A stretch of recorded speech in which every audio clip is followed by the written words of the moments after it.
Hey guys, it's Eric Barfield from Patch Foundry. Today I thought I'd take a little bit of a left turn and have us talk just for a second about keyboard setups. So keyboard setups are basically the integration of multiple different keyboards or different things like laptops and hardware and stuff like that into a unified setup that's easy to go to a stage or studio and set up. And why am I talking to you about this today? Because I've been thinking so much about my setup, and I built 3 different iterations of a setup that the first 2 failed, and the final one, I feel like I'm finally getting something I love, and I wanted to share it with you today. So without further ado, let's jump in and I'll show you what I've made. Okay, before we start, I want to point out that I am not an expert, I should say, as a audio engineer. I don't know what I'm doing, but I have a lot of friends who are really smart and they help me out. I built 2 keyboard setups that failed pretty badly because of various limitations with the gear, and I'll go into that in a second. But before we do that, the 3rd setup I'm so happy with, and I'm going to just walk you through it. Over here, we have the Nord Stage 3, and this keyboard setup will eventually have 4 separate keyboards coming into it. I'd only have this one set up at the moment, and I'm just going to try this one this weekend and then add in the other stuff. So over here on the left, this is what took all the time to figure out. So real quickly here, there are 4 elements, pieces of hardware that I found that I really like. I have a power conditioner on top, nothing fancy with that.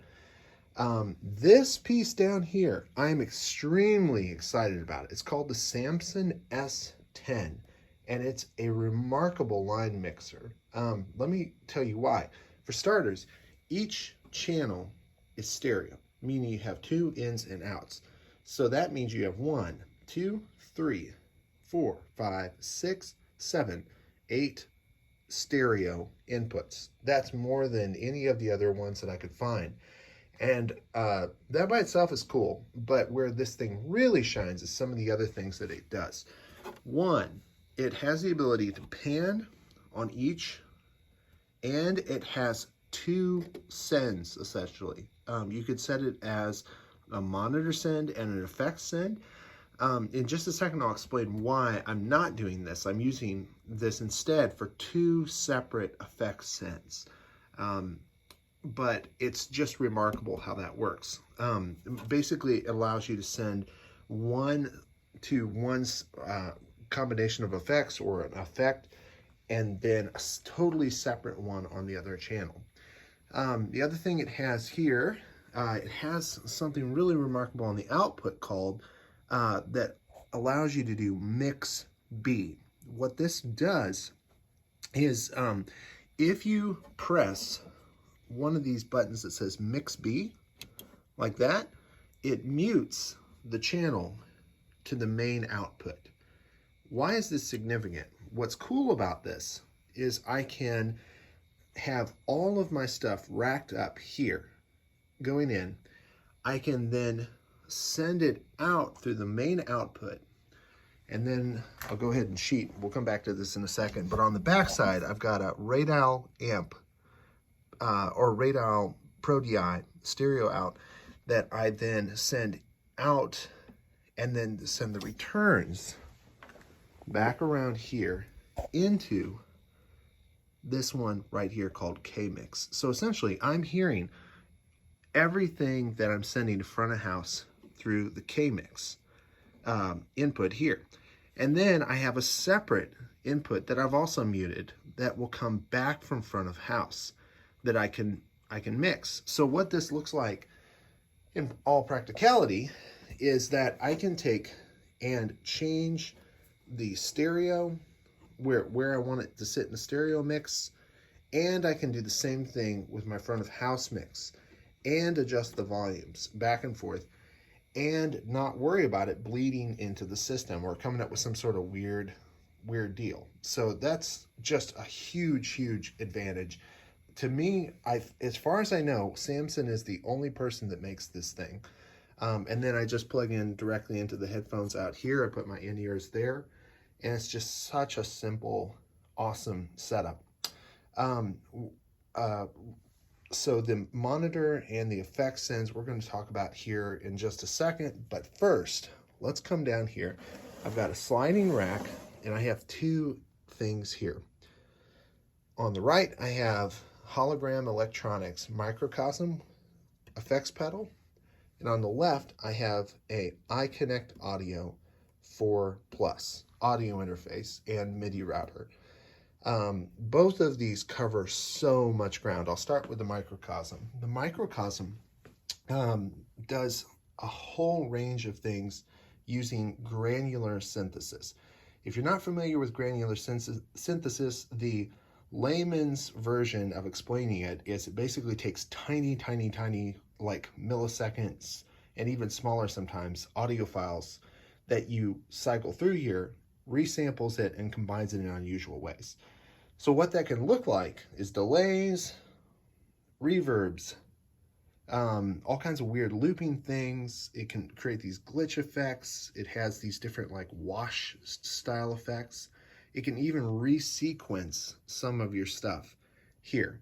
So like I could play in a note or a combination of notes and it would play them back in really odd ways.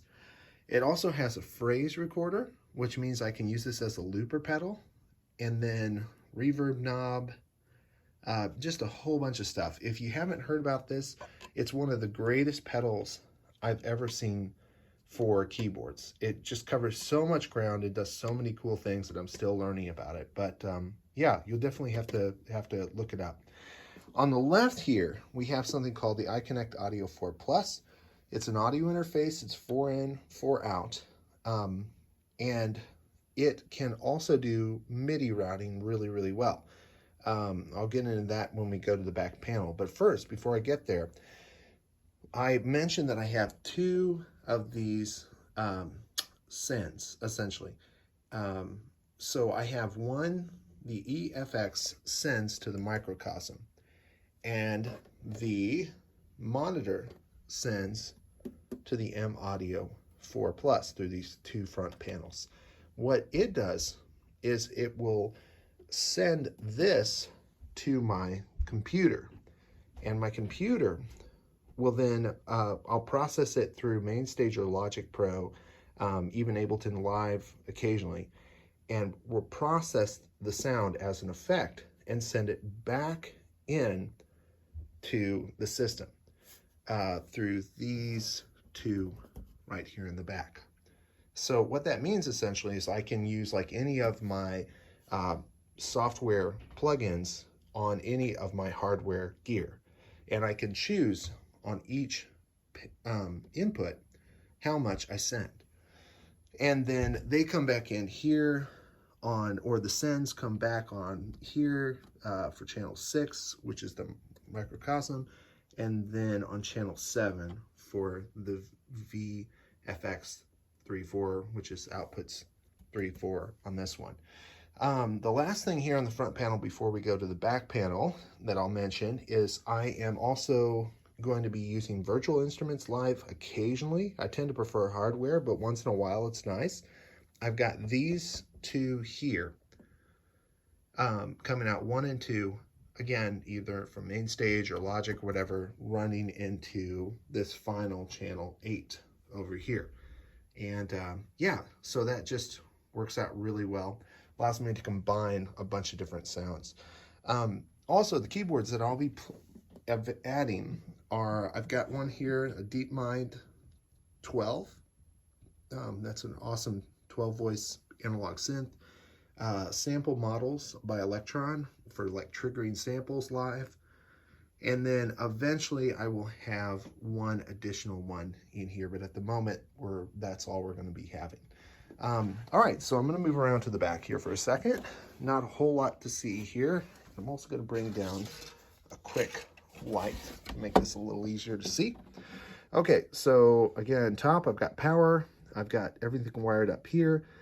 On the left side, there's the Pro DI stereo out, which cleans things up, also has a ground lift. And then I've got it's hard to see, but I've got a USB cable right down here.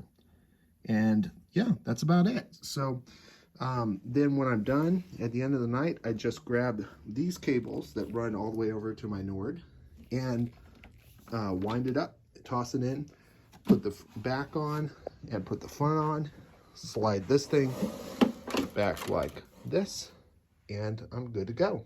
And that's my keyboard rig. If you have any questions, ask away, and yeah, I'll be interested to hear what your thoughts are. Thanks so much.